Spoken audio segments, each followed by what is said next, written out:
Pinaniniwala ang gabi pa ng ma-hit and run ang magtiyohin na magkaangka sa Kawasaki City 100 motorcycle pero alas 5 na ng umaga kahapon nang matuklasan ang mga bangkay nila sa gilid ng kalsada sa barangay Kibudok, Matalam, Cotabato. Kinilala ang magtiyohin na nasawi na sina Peter Paul Argel Paran, 29 na taong gulang, binata na siyang nagmaneho ng motorsiklo at tiyuhin nitong angkas niya na si Renimar Paran, 25 taong gulang, na pawang mga residente ng Purok 7A Barangay Estado sa nasabing bayan. Batay sa investigasyon ng traffic section ng Matalam PNP na may mga residenteng nakapansing may truck na dumaan alas 8:30 ng gabi ng July 23 at napansing tila may kalabog silang narinig, pero sa pag-aakala nilang gulong lang ito na sumabog kaya hindi na nila ito pinansin dahil tuloy-tuloy rin naman ang pag-andar ng truck.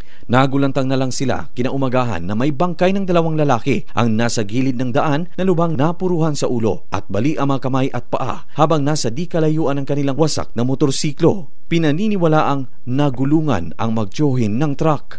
Pinabulaanan naman ng PNP sa pamamagitan ni Matalam PNP Traffic Section Investigator, Police Staff Sergeant Joselito Palmera na hindi biktima ng pamamaril ang magtiyohin, batay na rin sa isinagawang medico-legal. Wala po naitabo sir na shooting incident sir. Naitabo is a vehicular accident sir.